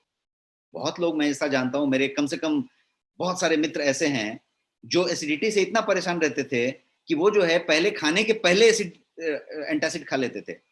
अब आप सोचिए, एसिडिटी में ऑलरेडी उनका स्टोमक एसिड कम था, ऑलरेडी खा लिया, और उसके बाद वो चिकन खाने जा रहे हैं, वो मटन खाने जा रहे हैं, उसके बाद वो सब चीज खाने जा रहे हैं। आप सोचिए क्या करने जा रहे हैं अपने लाइफ के साथ। तो ये हो रहा है। अब एक दूसरी बात करते हैं बर्पिंग की। कितने लोग ऐसे हैं जो बर्पिंग करते रहते हैं? ऐसा कुछ आते रहता है, बर्प आते रहता है। बर्प आता है ना, कितने लोगों को आता है? किसी को आता हो तो टाइप करें। किसी को ओकेजनली आ सकता है, हफ्ते में एक बार आ गया, महीने में एक दो बार आ गया। कुछ लोग को रोज आता है, कुछ लोग को लगातार आते रहता है, कुछ लोगों को लगातार आते रहता है। खाया नहीं कि बर्पिंग चालू, खाते समय ही चालू हो जाता है। और कभी कभी तो ऐसा होता है कि आपकी बर्पिंग 3 घंटे 2 घंटे के बाद आई, खाना खाने के 2-3 घंटे के बाद बर्पिंग आई, और पूरा खाने का ट्रेलर आपको दिखा गया मुंह में। मतलब उसका जो स्मेल था, उसका जो फ्लेवर था, उसका जो टेस्ट था, वो आपके मुंह में आके गया। ऐसा कभी होता है? टाइप यस यदि ऐसा कभी होता है। डकार, सही वर्ड कहा आपने। तो किसी को ऐसी डकार आती है जिसमें कि 2 घंटे 3 घंटे पहले जो खाया था उसका टेस्ट एक ट्रेलर आके दिख गया। यदि ऐसा होता है तो ये लक्षण है कि आपका स्टोमक एसिड लो हुआ है। वहां पे आपका जो है बर्पिंग हो रहा है, मतलब वो प्रोसेस नहीं हुआ है, वो अभी वैसा ही रखा हुआ है। 3 घंटा हो गया, उसका फ्लेवर आया, उसका स्मेल आया, मतलब अभी तक उसका ब्रेकडाउन नहीं हुआ है, वो वैसे ही रखा हुआ है ले जाके, प्रोसेस नहीं हुआ है। अब वो वैसे ही उतना देर टिकना नहीं है, आगे बढ़ना है। अब आगे बढ़ जाएगा वो। अब आगे बढ़ा तो क्या नुकसान हुआ? क्या नुकसान हुआ बताइए? आगे बढ़ गया तो नुकसान ये हुआ कि जो है वो बिना प्रोसेस हुए आगे बढ़ गया। सोचिए क्या क्या होने वाला है। पहले तो आपने जितने विटामिन मिनरल्स और जो जो चीजें खाई थी उसका कोई फायदा नहीं हुआ, भी कुछ अब्जॉर्व कुछ भी नहीं होना है। दूसरा, ये सारे टॉक्सिसिटी में बदल गए, अब ये टॉक्सिक जाके जमा हो गए, अब उसको टॉक्सिन में तब्दील हो जाना है, अब वाइसरल फैट बनना है। टॉक्सिसिटी होनी है, अब आपके पसीने में बदबू आनी है, आपके स्मेल में बदबू आनी है, आपका मुख दुर्गंध होना है, आप फार्टिंग करेंगे तो उसमें से बदबू आनी है, आपके पसीने से बदबू आनी है, आपका ब्लड में इम्प्योरिटी जानी है। ये सारा सारा कुछ शुरू हो जाएगा और आप रोगों से अब घिरना शुरू हो जाएंगे। आपके स्किन में से वो निकलने की कोशिश करेगा तो खुजली होएगी, इचिंग होएगा, चकता होएगा, रेड होएगा, एक्जिमा होएगा, वो सारा चीज शुरू होएगा, क्योंकि आप अंदर से अब टॉक्सिसिटी में जा रहे हैं, उस तरह की बातें कर रहे हैं। और एक चीज पे चर्चा कर लेते हैं, इसको कहते हैं सीबो। कितने लोगों ने इसका नाम सुना है? SIBO, small intestinal bacterial overgrowth. ये जो करेगा, अभी जो मैं बता रहा था कि क्या क्या करेगा, वो ये करेगा। सबसे पहला तो ये करेगा, सीबो जो एक चीज है, वो एक बड़ा प्रॉब्लम है आज की डेट में। ये एक सीरियस कंडीशन है जो स्मॉल इंटेस्टाइन में होता है। और ये क्या करता है, तो ये पेट में मरोड़ करता है, पेन करता है और डायरिया करता है। किसी किसी को बार बार देखिए पेट में कहीं डायरिया वायरिया होता हो, बार बार कॉन्स्टिपेशन होता हो, तो डाउट करिए कि ये यहाँ पे सीबो के केस में जा रहा है मामला। स्मॉल इंटेस्टाइन में यदि बैक्टीरियल ओवर ग्रोथ होएगा, मतलब वो बैक्टीरिया उधर प्रोसेस नहीं हुआ, उसमें जला के उसको भेजा नहीं, वो निकल गया क्योंकि स्टोमक एसिड कम था, तो वो बैड बैक्टीरिया आगे पहुंच गया, वो ओवर ग्रोथ कर रहा है वहां पे। तो वो ओवर ग्रोथ करेगा तो उसको सीबो कहेंगे, small intestinal bacterial over growth. Fermentation की यदि बात करें तो अफर्मेंटेटेड फीड यदि आपके अंदर गया तो वो रॉन्ग बैक्टीरिया को जाके फीड करने वाला है। फर्मेंटेशन यदि होएगा तो रॉन्ग बैक्टीरिया को फीड करेगा, बैड बैक्टीरिया को फीड करेगा, उसको ग्रो करेगा। और वो क्या करेगा, तो वो सीबो बनाएगा आपके लिए, आप सीबो में चले जाएंगे। एक नौजिया नाम की चीज होगी, इस तरीके से आपको वोमिटिंग का फीलिंग होगा, चक्कर आने का फीलिंग होगा। तो बहुत लोग ऐसे होंगे कि खाना खाते खाते नौजिया हो जाता है, या कभी कभी आप देखिए विटामिन वगैरह खाते हैं तो नौजिया हो जाता है। तो ये क्यों ऐसा हो जाता है? क्योंकि आपका ये एक साइन है, ये लक्षण दे रहा है, ये सिम्टम दे रहा है कि आपका स्टोमक एसिड लो है, क्योंकि वो ब्रेकडाउन नहीं हुआ। इसीलिए आप देखिएगा कि जब आपका डॉक्टर बहुत सारी दवाइयां लिखते हैं जब उसमें विटामिन होते हैं या उस तरह की कोई दवाइयां होती हैं जिसको ब्रेक डाउन करने में ज्यादा टाइम लगेगा, तो वो तुरंत नीचे एक एंटासिड लिखते हैं, डॉक्टर एंटासिड लिखते हैं। क्यों? और कहते हैं साथ साथ कि आप खाना खाने के बाद इसको लीजिएगा, दवा खाने के बाद, नाश्ते के बाद। ऐसा यदि डॉक्टर प्रिस्क्रिप्शन पे लिखा है तो इसलिए लिखा है कि वो आपका खाने के पहले ले लेंगे तो वो ब्रेक डाउन नहीं होएगा। क्यों नहीं होएगा? क्योंकि आप खाना शुरू करेंगे तब तो सिग्नल जाएगी, तब तो डाइजेस्टिव एसिड बनना शुरू होगा, स्टोमिक एसिड बनना शुरू होगा। तो वो उसके लिए खाने के बाद लेने को कहा जाता है। तो ये हमने बात समझी अभी तक, इतनी सारी चीजें, कि ये जो है स्टोमिक एसिड का इतना महत्व है। अब एक और टॉपिक आप समझिए, फूड इंटॉलरेंस। कभी कभी कैसा होता है कि कोई फूड को हम टॉलरेट नहीं कर पाते, ये बॉडी इनटॉलरेंस बताता है उस फूड के बारे में, और ये खतरनाक चीज है। बॉडी उसको बताता है और उस फूड को वो शरीर अपना दुश्मन मान लेता है और शरीर उसके साथ रिएक्शन करना शुरू कर देता है। और ये चीज किसी के साथ कभी भी तब्दील हो सकती है, ये लो स्टोमिक एसिड होने की वजह से। हो सकता है कि आप लैक्टोज पहले आराम से लेते थे, आप जो है मिल्क का प्रोडक्ट आराम से लेते थे, आप पहले कोई सब्जी आराम से लेते थे, कोई फ्रूट आराम से खाते थे। अब उस दूध से, उस डेयरी से, उस सब्जी से आपको एलर्जी हो गई और ये हो गई। 5 साल पहले आपकी ठीक थी, अभी एलर्जी हो गई। ऐसा पॉसिबल है? ये कैसे पॉसिबल है, इसकी समझिए। फूड एलर्जी और इंटॉलरेंस जो है उसका डायरेक्ट कनेक्शन है आपके लो स्टोमिक एसिड से, डायरेक्ट कनेक्शन है लो स्टोमिक एसिड से। जब आप फूड इंटॉलरेंस टेस्ट कराते हैं, ये इंटॉलरेंस टेस्ट होती है बाकायदा, आपका ब्लड का सैंपल लेंगे, फूड इंटॉलरेंस टेस्ट हो जाएगी। तो फूड इंटॉलरेंस टेस्ट जब होती है तो वो क्या करते हैं, 200-250 वेराइटी का आपका फूड का टेस्ट कर लेते हैं उसी ब्लड से, और बता देते हैं कि आपका किस किस चीजों से इंटॉलरेंस है, कौन कौन सा चीज शरीर झेल नहीं सकता। तो उससे ये पता चल जाएगा कि आपको क्या खाना चाहिए और क्या नहीं खाना चाहिए, बॉडी क्या टॉलरेट करेगा और नहीं करेगा। और आज मैं आपको बताने वाला हूं ये इंटॉलरेंस टेस्ट भी, और आप अच्छे तरीके से वो इंटॉलरेंस टेस्ट करा सकते हैं बहुत किफायती रेट में। अब let me explain this process, कि इनटॉलरेंस वाला कहानी तो मैंने बताया, लेकिन ये प्रोसेस क्या है। अब आप एक पूरा का पूरा पाचन तंत्र देख रहे हैं स्क्रीन पे। अब इस स्क्रीन को आप समझने की कोशिश कीजिए, मैं यहाँ पे एक्सप्लेन करता हूँ आपको।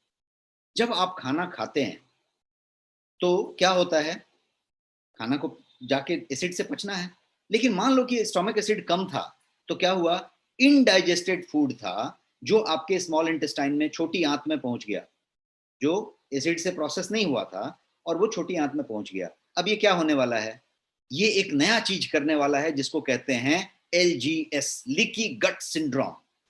लीकी गट सिंड्रोम वो चीज है जो, यदि बिना पचा हुआ चीज स्मॉल इंटेस्टाइन में आ गया तो लीकी गट सिंड्रोम की तरफ आप बढ़ेंगे। और ये जो है क्या करेगा, तो देन वो चीज आपके ब्लड में एंटर करेगा, जहां इसको नहीं होना चाहिए, ब्लड में नहीं होना चाहिए, वहां पहुंच जाएगा। उसी को कहते हैं लीकी गट सिंड्रोम। अब ये क्या हुआ, नतीजा क्या होना है, नतीजा ये होना है कि आपका इम्यून सिस्टम जो है, जो भगवान ने पहले से बना के दिया हुआ है, इट वेक्स अप। आपका इम्यून सिस्टम जग जाता है, और जगने के बाद ये क्या करता है, ऑटो इम्यून एक्टिवेट कर देता है। ऑटो इम्यून शरीर की रक्षा के लिए है। तो उसको तुरंत ब्लड में वो दिख गया अशुद्धि, उसने तुरंत ऑटो इम्यून एक्टिवेट कर दिया, और एक्टिवेट करके start attacking on that food, उस फूड के मॉलिक्यूल पे अटैक करना शुरू कर देता है जो वहां पे मिला। अब मान लीजिए कि जो सामान आपने खाया था, जो प्रोसेस नहीं हुआ लोअर स्टोमिक एसिड की वजह से, वो पहुंच गया स्मॉल इंटेस्टाइन में, उसको उसने प्रोसेस कर लिया, वो ब्लड में चला गया। अब एक्टिवेट हो गया आपका इम्यून सिस्टम, उसने जो है ऑटो इम्यून को एक्टिवेट कर दिया, और उसने क्या किया, उसने उस पर अटैक करना शुरू कर दिया उस मॉलिक्यूल पे, और उसको ब्लैकलिस्ट कर दिया। इसको कहते हैं मॉलिक्यूलर मिमिक्री। मॉलिक्यूलर मिमिक्री हो गया कि अच्छा ये वाला है, ये दुश्मन है, अब उसको दे अटैक। उसके बाद वो वाला जब भी पेट में आएगा तो पहले ही अटैक चालू हो जाएगी, क्योंकि उसको शरीर ने डिफाइन कर दिया है कि ये दुश्मन है, ये जान का खतरा है, इससे खतरा है, शरीर को थ्रेट है। यदि ऐसा एक बार लेबल लग गया तो यू कांट चेंज दैट। आप जो है, ये जो है, इस चीज को चेंज नहीं कर सकते आप, फूड इंटॉलरेंस को चेंज नहीं कर सकते आप, जो है उसको बेहतर कर सकते हैं। इन शॉर्ट क्या हुआ, आप यहाँ पे मेरे स्क्रीन पे देखिए, ये इस तरीके से है कि ये डायरेक्ट लिंक मैं आपको दिखा रहा हूं। लो स्टोमिक एसिड होगा, उससे ऑटो इम्यून कंडीशन होएगा, ये सीधा सीधा इक्वेशन है। और ये जो है बहुत सारा चीज करेगा, आपके स्किन पे रैशेस करेगा, स्किन इरिटेशन करेगा, एक्जिमा करेगा, रूमेटॉइड अर्थराइटिस करेगा, ऐसे बहुत सारे प्रॉब्लम करना शुरू करेगा। और इसको आप बहुत ज्यादा हैंडल नहीं कर सकते। अब अर्थराइटिस की बात कर लेते हैं। How many people have got arthritis here? या किसी के फैमिली फ्रेंड में किसी को अर्थराइटिस है? टाइप करें यस यदि किसी को भी अर्थराइटिस है तो। अर्थराइटिस के बहुत सारे कारण हो सकते हैं, हेरेडिटिकल भी हो सकता है, कोई रीजन भी हो सकता है, लेकिन एक बहुत बड़ा कारण, और यदि किसी रीजन से भी है तो उसके एग्रीवेट होने का बहुत बड़ा कारण लो स्टोमक एसिड हो सकता है। लो स्टोमक एसिड उसका एग्रीवेट होने का कारण हो सकता है। अब किसी को यदि अर्थराइटिस है, आपके परिवार में, कभी फ्रेंड में, आपको खुद को है, तो आप जरा ये चेक करके देखिए उनसे कि उनको जब स्टोमक एसिड लो हो जाए, उनको नहीं समझेगा, लेकिन उनको इस बात से जरूर समझेगा कि इनडाइजेशन हुआ है, एसिडिटी हुआ है, कॉन्स्टिपेशन हुआ है, बर्पिंग हो रही है, तो उस समय देखिएगा वो प्रॉब्लम अर्थराइटिस वाली ज्यादा एग्रीवेट होगी। शायद रूट कॉज भी उसी वजह से हुआ होगा, ये चीज समझने की बात है। तो ये problem can be much much bigger. ये खाली अर्थराइटिस तक मामला सीमित नहीं है, ये बहुत बड़ा बड़ा प्रॉब्लम कर सकता है। मैं भी उस तरह की कुछ प्रॉब्लम्स को आपको बताने जा रहा हूँ। ये जो लो स्टोमक एसिड है, खाली अर्थराइटिस तक मामला सीमित नहीं है। ऑटो इम्यून चेंजेस की बात करें, ऑटो इम्यून क्या करता है? आपके सिस्टम में चेंजेस ला देता है, बॉडी की जो पूरी की पूरी सिस्टम है उसमें चेंजेस ला देता है। ये जो है आपके फूड को आपका दुश्मन समझने लग जाता है। ये फूड मिमिक्री करता है, मॉलिक्यूलर मिमिक्री कहते हैं उसको। मिमिक्री करके डिसाइड कर लेता है कि ये जो फूड मॉलिक्यूल है ये मेरा दुश्मन है। अब एक अंदाजा लगाइए कि किस बात की बातें हो रही है। ये जब ऑटो इम्यून कंडीशन में चला जाता है, मॉलिक्यूलर मिमिक्री लेवल पे चला जाता है, तो क्या बातें हो रही है। थिंक ऑफ, ये कितना सीरियस मामला है। जो फूड से आपको जिंदा रहना है, जिस फूड से आपको सरवाइव होना है, उसी फूड को उसने खतरा मान लिया, उसको उसको आपके लाइफ के लिए थ्रेट मान लिया। अब ये क्या करने वाला है? तो ये आपकी बॉडी का सिस्टम उसको हमेशा से मना करने वाला है, हमेशा से उसको उसको देखते ही अलग तरीके के रिएक्शन करने वाला है, और उसको तरीके से बीमारियां में जाने वाले हैं।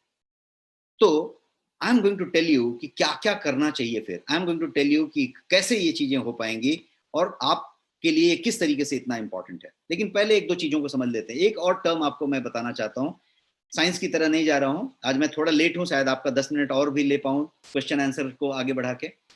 तो एच पाइलोरी नाम की एक चीज है, कितने लोगों ने इसका नाम सुना है? एच पाइलोरी, इसको कहते हैं हेलिकोबैक्टर पाइलोरी। ये एच पाइलोरी नाम का जो चीज है, ये एक बैक्टीरिया है जो आपके लाइनिंग, स्टोमक के लाइनिंग में रहता है। और ऐसा माना गया है, मेडिकल साइंस ये कहता है कि तकरीबन 2/3 पॉपुलेशन दुनिया की एच पाइलोरी उसके पास मौजूद है। एच पाइलोरी नाम का बैक्टीरिया उसके पास है, 2/3 पॉपुलेशन के पास। बट एच पाइलोरी कुछ कर नहीं रहा है, क्योंकि शरीर उसको एडजस्ट करके रखा है, उसको बाहर धकेल के रखा है, उसको इम्यून करके रखा है, कोई प्रॉब्लम नहीं। एच पाइलोरी ही वो चीज है जो आपके स्टोमक में अल्सर पैदा करता है, और ये जो है स्टोमक के कैंसर का कारण बनता है। मैक्सिमम स्टोमक के कैंसर, जो कोलेक्टरल कैंसर की बात करें, गट कैंसर की बात करें, ये सारे कुछ इस वजह से हो रही है। और ये जो चीज है, इसका लेना देना यदि मैं कहूं कि लो एसिडिटी लेवल से है, लो स्टोमक एसिड से है, तो कितना चौंकाने वाला बात आपके लिए होगा। यस, इसका कनेक्शन वहां से है, इसीलिए मैं ये स्लाइड आपके सामने रखना चाहता हूं। और ये क्या करता है? तो it ends up damaging your intestinal flora. आपके आंत में जो फ्लोरा है, इंटेस्टिनियल फ्लोरा जिसको कहते हैं, उसको ये डैमेज करना शुरू कर देता है, उसको डैमेज कर देता है। उसी से सब चल रहा था, गुड बैक्टीरिया उसको डैमेज करना शुरू कर देता है। और इनडाइजेशन, डायरिया, कॉन्स्टिपेशन, किसी किसी को देखिए हफ्ते में एक बार दो बार उसका पेट ढीला हो जाता है, किसी को कॉन्स्टिपेशन हो जाता है। ये सारा मामला ओरिजिनेट कहीं और से हुआ है, उसका लो स्टोमक एसिड है, प्रोसेस ही वहां से चालू बराबर नहीं हुआ। तो कैसे पता चले आपको? How do you know that आपको एच पाइलोरी है? कैसे पता चले? दो तरीके मैं बताऊंगा। दो तरीके हैं आपके एच पाइलोरी पता करने का। One is a medical test. आप डॉक्टर के पास जाइए, अच्छे गैस्ट्रोएंटरोलॉजिस्ट के पास जाइए, वो आपका टेस्ट करवाएंगे और पता चलेगा कि आपके पास है कि नहीं। दूसरा तरीका है कि आप जो है अपने बॉडी सिग्नल्स को रीड करें। आपका शरीर आपको सिग्नल देता है, सिग्नल्स को रीड करें। क्या सिग्नल दे रहा है? आपको बर्पिंग आ रही है क्या? एक दो बार किसी को आ सकती है, एक दो बार फार्टिंग कोई भी कर सकता है, एक बार फार्ट होना जरूरी भी है।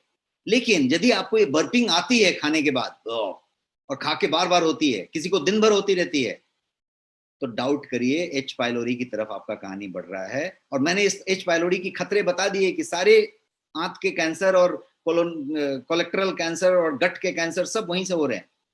तो ये एक हो गया।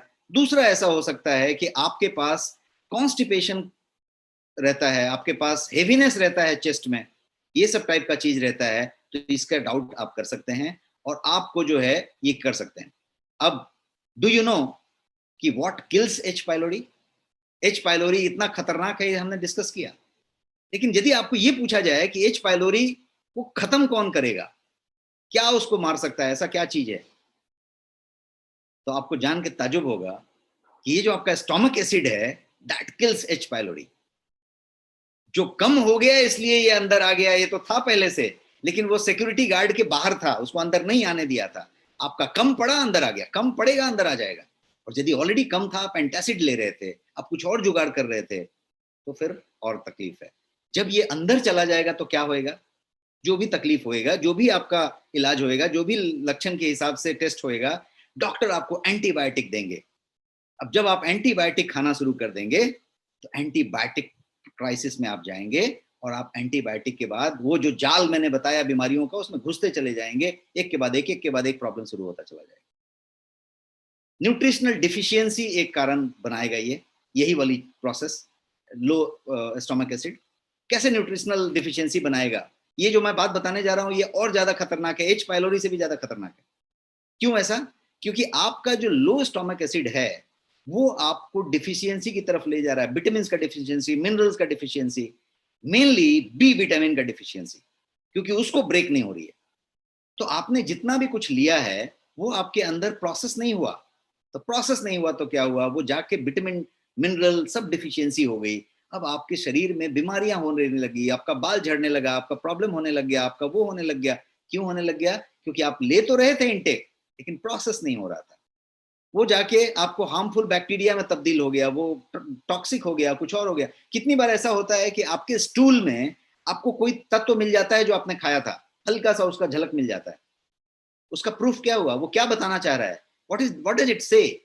वो ये कह रहा है कि प्रोसेस नहीं हुआ है, बाईपास होके आ गया है। जब प्रोसेस होके पूरा स्मॉल इंटेस्टाइन में जाएगा तो वो कोई चीज दिखेगा नहीं, पूरा प्रोसेस हो जाएगा। तो ये न्यूट्रिशनल डिफिशियंसी आपको वहां पे देगा, ये एक बात होगी। अब हेयर फॉल किसी का हो रहा है, बी विटामिन और हेयर फॉल का डायरेक्ट कनेक्शन है, तो इसलिए यदि आप बात करें तो पहले और एक दो पॉइंट बता दूं। हेयर फॉल के अलावा आपका कांस्टेंट कॉन्स्टिपेशन रहता है, आपको बार बार डायरिया हो जाता है, मतलब बार बार लूज मोशन टाइप की चीज हो जाती है, आपका ड्राई स्किन हो जाता है, या आपका स्किन जो है थोड़ा सा डल होता जा रहा है, ग्लो कम हो रही है, ये सारा कुछ लो स्टोमक एसिड की वजह से हो सकता है।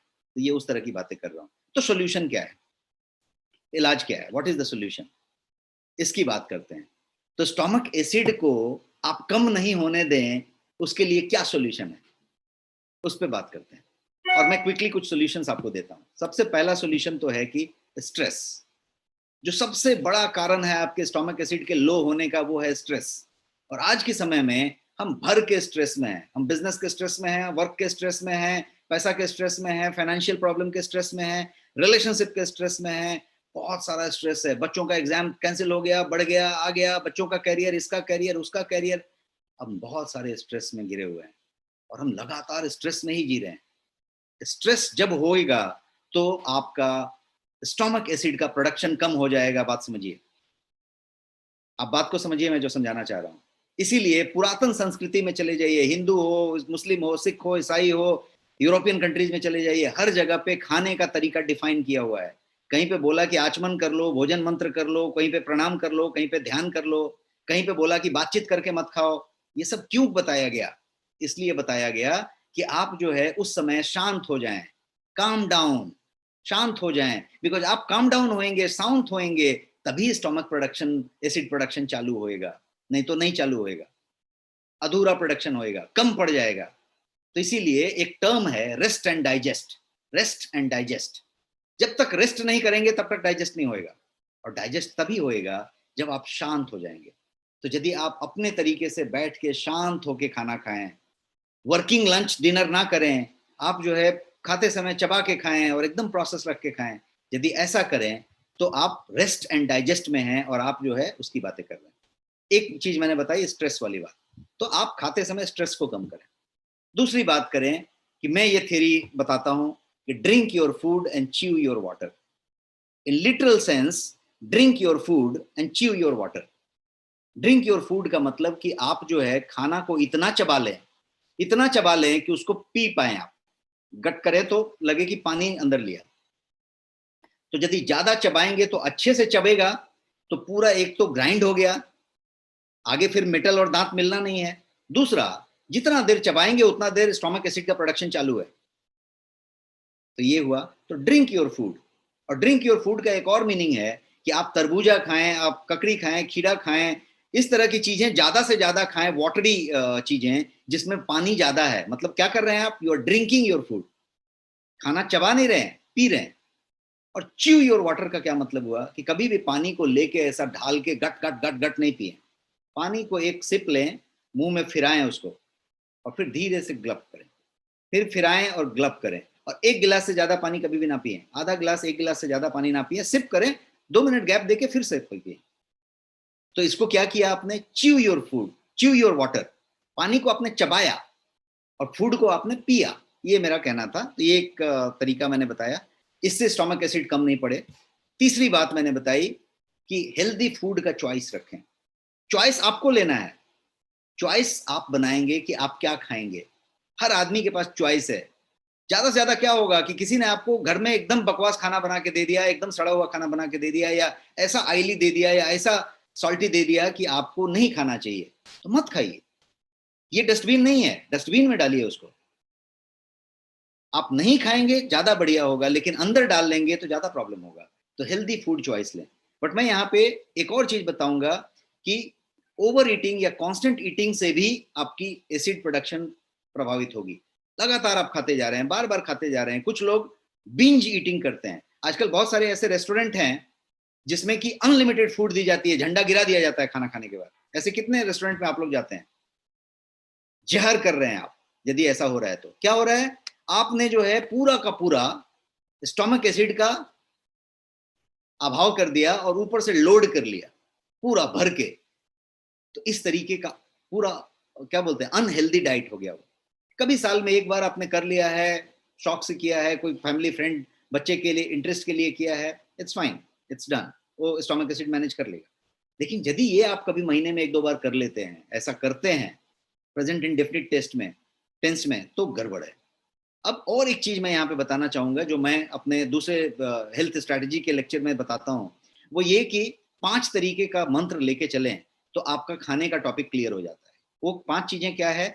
तो what you eat, when you eat, how much you eat, how you eat and where you eat. मतलब पहला ये है कि व्हाट यू ईट, आप क्या खाते हैं।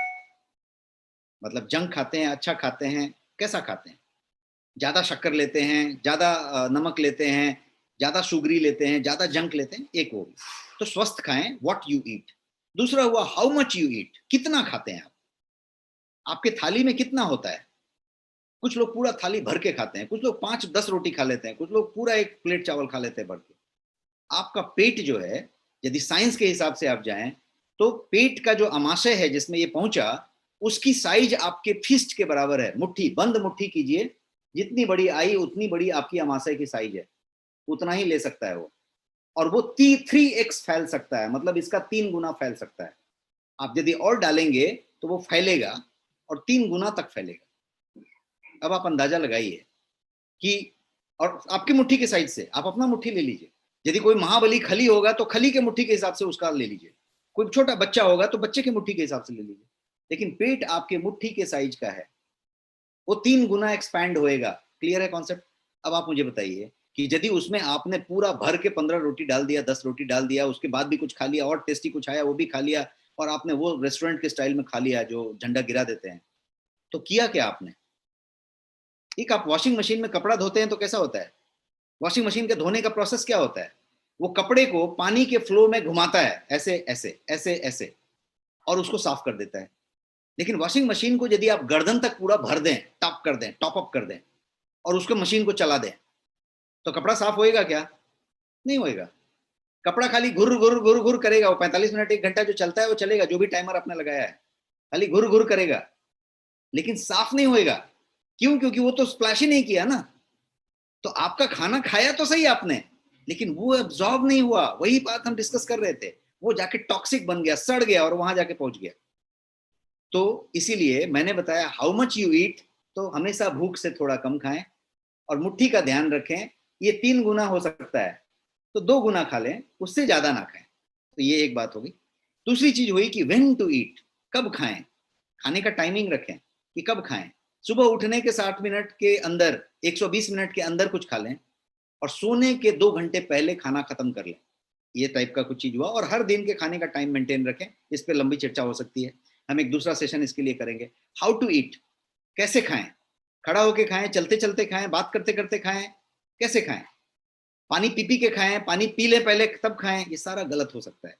तो उसकी बात करें। वेयर टू ईट, कहाँ पे खाएं, ये सारी चीज तय करें।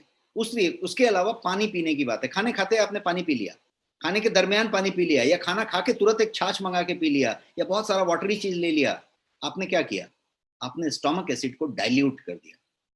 अब आपको बर्पिंग होने वाली है, आपको कॉन्स्टिपेशन होने वाला है, आपको ब्लोटिंग होने वाली है, आपको सब कुछ होने वाला है। आपने स्टोमक एसिड को जो था उसको डाइल्यूट कर दिया पूरा। तो उस समय खाना ना, पानी ना पिए। खाने के 15-20 मिनट पहले से लेके आधे घंटे बाद तक पानी को ना टच करें। 1-2 घूंट ले लें जो कि आपके पानी को अंदर तक पहुंचा दे। तो ये एक बात हुई। और आप बातें करते हैं, get your food intolerance test done. अपने फूड का इनटॉलरेंस टेस्ट डन कीजिए, क्योंकि आप यदि पहले से ही लो स्टोमक एसिड में चल रहे हैं तो शरीर जो है बहुतों का मॉलिक्यूलर मिमिक्री कर चुका है और उनको जो है खतरा मान चुका है। अब आप जब लेते हो तो वो रिएक्शन मारता है और आपको पता ही नहीं कि ये मुझे नहीं खाना चाहिए था। आप कहते हो नहीं मैं तो बचपन से ही खाता चला रहा हूं, अरे मैं बचपन से दूध लेता था, मैं बचपन से ये लेता था। आप इनटॉलरेंस टेस्ट कराइए, आपको अभी पता चलेगा कि अब आपका शरीर क्या ले सकता है और क्या इनटॉलरेंस में भेज रहा है। और आपको जान के खुशी होगा कि नेक्स्ट मनी के पैनल में आपके पास फूड इंटॉलरेंस टेस्ट का पूरा टेस्ट रखा हुआ है, जिसमें करीब 250 टेस्ट होते हैं आपके एक सिंपल ब्लड लेके, और ये पूरा का पूरा हो सकता है। और उसकी कीमत है 8,500 रुपए। आप बटन दबा के ले सकते हैं, आपके घर से सैंपल कलेक्ट करेगा और आपको 200 प्लस 250 प्लस रिपोर्ट देगा और आपको बताएगा कि आपके लिए कौन सा चीज इनटॉलरेंट हो चुका है। और इतना ही नहीं, मैं इस सेशन में आपको प्रॉमिस करता हूं कि मैं सीएमडी सर से रिक्वेस्ट करने जा रहा हूं कि उस पे सर चाहें तो थोड़ा आपके लिए एक्स्ट्रा फीचर दें कि वो जो है पूरा का पूरा आपका बीवी क्या बोलते हैं वॉलेट के पॉइंट यूटिलाइज हो जाए। यदि आपका फुल वॉलेट पॉइंट यूटिलाइज हो जाए, ऐसा रिक्वेस्ट मैं सर से करने जा रहा हूं। और यदि ऐसा होता है तो वो भी मैं कल तक आप लोगों को कंफर्म करूंगा। तो ये एक बात हो गई कि आप फूड इंटॉलरेंस टेस्ट कराएं, क्योंकि आपका जो इसोफेगस है उसको इरिटेट मत होने दें। जैसे ही इनटॉलरेंट फूड लेंगे वो इसोफेगस इरिटेट होगा और वो पूरा का पूरा प्रोसेस चालू हो जाएगा, वो जग जाएगा, इम्यून सिस्टम वो जो है उसको मिमिक्री करेगा और सारे सारे आपको तकलीफ शुरू हो जाएगी। So get your food intolerance test done, ये मेरा नेक्स्ट पॉइंट था। अगला पॉइंट है कि बैलेंस डाइट लें। आपके डाइट में माइक्रो न्यूट्रिएंट पूरे होने चाहिए, बैलेंस्ड होने चाहिए। बैलेंस डाइट, और बैलेंस डाइट के लिए यदि बताऊं तो जिंक बहुत जरूरी है, बी विटामिन बहुत जरूरी है, मिनरल्स बहुत जरूरी हैं। ये सब नहीं है तो आपका स्टोमक एसिड नहीं बनेगा, कम बनेगा। तो आपका जो है पूरा का पूरा बैलेंस न्यूट्रिशन चाहिए। और आपके लिए ट्रम्प कार्ड है न्यूट्री इम्यूनो, आपके पास है। यदि आप न्यूट्री इम्यूनो को सप्लीमेंट के तौर पे नहीं, रोज के तौर पे लेते हैं, रिचुअल के तौर पे, तो आपका ये कमी कभी कोई नहीं होगा। इसके अलावा आपके पास स्पिरुलिना है, आपके पास मोरिंगा है, गोयंग में आपके पास भर के प्रोडक्ट्स हैं। और यदि 3 प्रोडक्ट आप पूछना चाहें तो एक न्यूट्री इम्यूनो आप हर दिन ले सकते हैं और वो आपको सुनिश्चित करेगा कि आपका जो है कोई माइक्रोन्यूट्रिएंट, कोई विटामिन, कोई मिनरल्स कम नहीं पड़े। और आप चाहें तो आगे स्पिरुलिना ले सकते हैं, मोरिंगा ले सकते हैं और वो सब चीजें कर सकते हैं, जिसमें कि भर भर के न्यूट्रिएंट पावर हाउस है। अब बात करते हैं सप्लीमेंट्स की। ये जो लो स्टोमक एसिड की हमने बात की, उसमें तरीका क्या है? मैंने आपको भर भर के बताया कि एंटासिड गलत है, एंटासिड गलत है, नहीं लेना चाहिए आपको। तो सोल्यूशन क्या है? तो मैं सोल्यूशन आपको सप्लीमेंट का देने जा रहा हूं। सप्लीमेंट सोल्यूशन है, क्योंकि लो स्टोमक एसिड जो है आपके विटामिन मेटाबॉलिज्म को और उसके एब्जॉर्प्शन को छेड़ देता है, मतलब मैल एब्जॉर्प्शन इसको कहते हैं। आपको जो है विटामिन और मिनरल डिफिशियंसी की टेस्टिंग करानी चाहिए और पता करना चाहिए कि कितना विटामिन डिफिशियंसी हुई है। आप जब नेक्स्ट स्कैन कराते हैं जिसमें आपका 130 टेस्ट होता है, उसमें भर के विटामिन की लिस्ट आती है, कौन कौन सी विटामिन की कितनी कमी है, कितनी सफिशिएंसी है, ये बता देता है। तो आपको पहले ही पता चल जाएगा नेक्स्ट स्कैन करके कि भाई क्या क्या कमी है आपकी। और उसको पूरा करने के लिए मैंने आपको ऑलरेडी बता दिया कि आप जो है न्यूट्रीम्यूनो ले सकते हैं, स्पिरुलिना ले सकते हैं, मोरिंगा ले सकते हैं, सब कुछ है आपके पास। अब बात करते हैं कि आपकी डाइटिशियन की बात करें तो वो आपको पर्सनलाइज सप्लीमेंट लिख के देता है और जो है डिफिशियंसी पे वो काम करता है। अब मैं कुछ सप्लीमेंट आपको बताने की बात कर रहा हूं। सप्लीमेंट को आप समझेंगे तो सबसे पहला एक सप्लीमेंट है जिसका नाम है, आप क्या बोलते हैं, फनेल सीड कहेंगे, जिसको कि आप कहेंगे सौंफ, सौंफ कहते हैं हिंदी में, और कोई राज्य में कुछ कहते हैं तो आप टाइप कर सकते हैं, सौंफ कहते हैं जिसको कि आप फनेल सीड कहेंगे। फनेल सीड सौंफ जो है उसके अंदर एबिलिटी है आपके डाइजेशन सिस्टम को काम कर देने का, शांत कर देने का, सूद कर देने का। जैसे ही वो शांत और शुद्ध होएगा, डाइजेस्टिव एसिड अच्छे से बनेगा, यहां तक कि यहाँ का पाचन रस जिसको कहते हैं लार, वो भी सलाइवा अच्छे से बनेगा। एक और गुण है सौंफ में, सौंफ जो है वो एंटी बैक्टीरियल प्रॉपर्टी से लैस है एकदम, मतलब उसके अंदर कूट कूट के एंटी बैक्टीरियल प्रॉपर्टी भरा हुआ है और वो बैड बैक्टीरिया को मारता है, फंगी को स्टमक में मारता है, तो वो गुड बैक्टीरिया के लिए रास्ता क्लियर करता है, बैड को खत्म करता है। और वो फाइटोन्यूट्रिएंट उसके अंदर एक पाया जाता है, हर चीज के अंदर एक एक्टिव होता है, बढ़िया। तो जो सौंफ के अंदर, फेनल सीड के अंदर जो एक्टिव है उसका नाम है एनेथॉल। एनेथॉल नाम का एक एक्टिव होता है जो इस बात के लिए जाना जाता है कि स्टमक के वाल को वो रिलैक्स करता है, शांत करता है, जिससे स्टमक में एसिड प्रोडक्शन को बढ़ावा मिले। आप देखिए गाय जब दूध देती रहती है तो गाय का दूध निकालने वाला का जो दूसरा व्यक्ति होता है या आप जो होते हैं वो गाय को ऐसे सहला देते हैं, गाय को जो है मॉस्किटो नहीं आए उसके लिए कुछ आप पंखा फैनिंग कर देते हैं। गाय के सामने बछड़े को रख दिया जाता है तो बछड़े को गाय एक दो बार यदि चाटती है, देखती है, तो ये होता है। ये सब चीज का एक्शन का क्या है, उस समय मिल्क सेक्रेशन बढ़ता है। क्यों? क्योंकि गाय जो है शांत हो जाती है, काम डाउन हो जाती है। तो ये जो यदि स्टोमक एसिड का सेक्रेशन बढ़ाना है तो आपको कूल डाउन होना पड़ेगा, सौंफ ये काम करता है। तो एसिड रिफ्लक्स वगैरह में सौंफ बहुत जबरदस्त काम करता है। अब एक दूसरी चीज की बात बताता हूं, इसका नाम है धनिया, कोरिएंडर। कोरिएंडर जो है धनिया, इसके अंदर एंटी इंफ्लेमेटरी प्रॉपर्टी है, ये इन्फ्लेमेशन को कम करता है और यही कारण है कि ये जो है बहुत सारे अर्थराइटिस और ये वो बीमारियों में सजेस्ट किया जाता है क्योंकि वो इन्फ्लेमेशन कम करता है। कोरिएंडर जो है एक और काम करता है, वो एंटीसेप्टिक गुणों से भरपूर है। तो ये जो है माउथ अल्सर कभी किसी को होता है तो आप देखिएगा धनिया लेने से उसको तुरंत फायदा होता है। क्यों? क्योंकि वो एंटीसेप्टिक है, तो एंटी इंफ्लेमेटरी है और एंटीसेप्टिक है। तो यदि इसकी बात की जाए तो ये आपके इंटेस्टाइन में जब जाएगा तो वहां पे ये बहुत मैजिकल तरीके से काम करता है। ब्लोटिंग है, गैस्ट्रिक है, डायरिया है, नौजिया है, आपका वो बर्पिंग हो रहा था, ये सारी चीज में ये बहुत बेजोड़ तरीके से काम करता है। और ये जो है डाइजेस्टिव हार्मोन्स जो हैं उसको बनाने में मदद करता है, उसको स्टिमुलेट करने में मदद करता है और आपके लीवर फंक्शन को बहुत बढ़िया कर देता है। तो एक बताया मैंने सौंफ, एक बताया धनिया, अब एक तीसरा बता रहा हूं जिसका नाम है अजवाइन। अजवाइन को क्या कहते हैं, आप इंग्लिश में कहेंगे तो कैरम सीड कहते हैं, अजवाइन या आपके यहाँ पे जो लैंग्वेज में कहते हो। अजवाइन जो है ये एक्टिव एंजाइम है, एक तरीके से बोला जाए तो आपके एंजाइम जो पेट में है उस तरह का एक एंजाइम है और इसके एंजाइम का नाम है थाइमोल। जो एक्टिव एंजाइम है इसके अंदर उसको थाइमोल कहते हैं। ये जो थाइमोल है वो आपके गैस्ट्रिक जूसेस को या डाइजेस्टिव एसिड को सेक्रेट करने में सीधा सीधा मदद करता है, मतलब उसको बूस्ट करता है। तो एक्टिव एंजाइम जो इसके अंदर है वो स्टोमिक एसिड को बढ़ाता है, वो आपके इंडाइजेशन और ब्लोटिंग और गैस और जो भी चुटर पुटर हुआ है उसको रिलीव करता है और ये जो है आपके पेप्टिक अल्सर जैसी चीजों को भी ट्रीट करता है और स्टोमक और इंटेस्टाइन रिसोफेगस के लिए बहुत बढ़िया माना जाता है।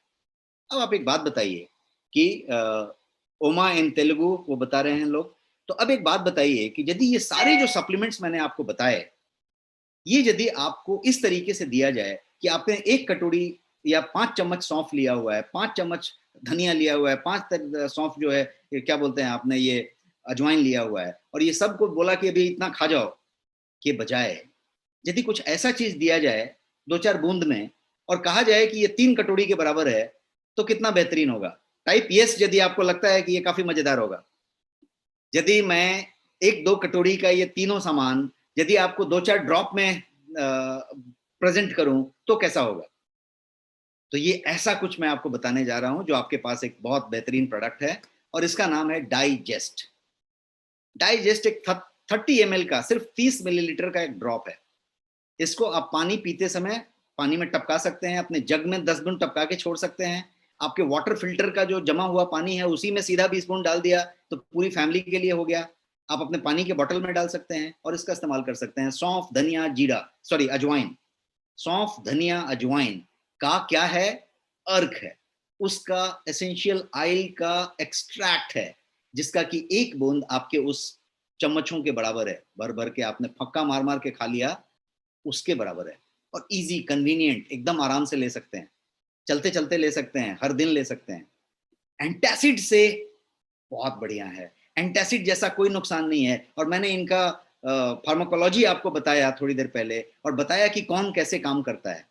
बिना नुकसान किए यदि आपका वो वाला चीज कम करे और स्टोमिक एसिड को ही बढ़ा दे और आपका सिम्टम भी ठीक कर दे तो कितना बढ़िया। तो ये वो काम करेगा, और ये जो है बैलेंस रखेगा, यस, आपके स्टोमिक एसिड को बैलेंस रखेगा, उसकी प्रोडक्शन को बढ़ा देगा। तो ये एक बात हो गई। तो ये आपका गोयंग डाइजेस्ट क्या करता है, बाउल मूवमेंट के लिए है, कॉन्स्टिपेशन के लिए है, डाइजेशन बूस्टर है, एसिडिटी रिलीफ कर रहा है, एसिड रिफ्लक्स हो रही है तो बातें कर रहा है, और आपके गैस को, बर्पिंग को, सब चीज को कंट्रोल कर रहा है। आप यदि एसिडिक लोग हैं, सॉरी क्या बोलते हैं, एसिडिटी वाले हैं और परेशान रहते हैं, खाने के पहले ही आपको चिंता हो जाती है कि ये खाऊंगा तो ऐसा हो जाएगा, आप डाइजेस्ट पे आ जाइए और आप फर्क देखिए। और मैंने जितने नुस्खे इसके पहले बताए आपके लाइफस्टाइल चेंजेस, उसको करके देखिए। ये है डाइजेस्ट आपका, जो इन 3 चीजों से बना हुआ है। 10 ड्रॉप आप इसको ले सकते हैं अपने पानी में डाल के, और ये बहुत अच्छे तरीके से काम करेगा। जो आज के भागदौड़ वाले लोग हैं, जो बिजी प्रोफेशनल्स हैं, स्टूडेंट्स हैं, घंटों घंटों पढ़ रहे हैं लगातार। आप देखिए आपकी छोटी बच्ची, आपका बच्चा घर में 10th में 12th में पढ़ने वाले 8-8 घंटा, 5-5 घंटा लगातार पढ़ रहे हैं, लगातार पढ़ रहे हैं। तो ये जो पूरा का पूरा जो सिस्टम है उस जगह पे ये बहुत अच्छे तरीके से सबके लिए काम कर रहा है।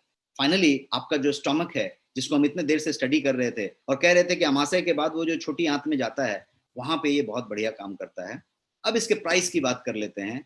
इसकी प्राइस नेग्लिजिबल है, 249 इसकी एमआरपी है, और आपके पास ये जो प्राइस है वो 199 रुपीज है। आप नेक्स्ट शॉपी में इसको इस प्राइस पे ले सकते हैं, 199 रुपीज में। तो दिस इज नेक्स्ट शॉपी, आप बटन दबा के ले सकते हैं, और ये सब जगह पे बेस्ट सेलर है, अमेजॉन से लेके, बिग बास्केट से लेके, फ्लिपकार्ट से लेके, सब जगह पे। और ये था हमारा आज का सेशन, मैं आपको ये सब बताना चाहता था।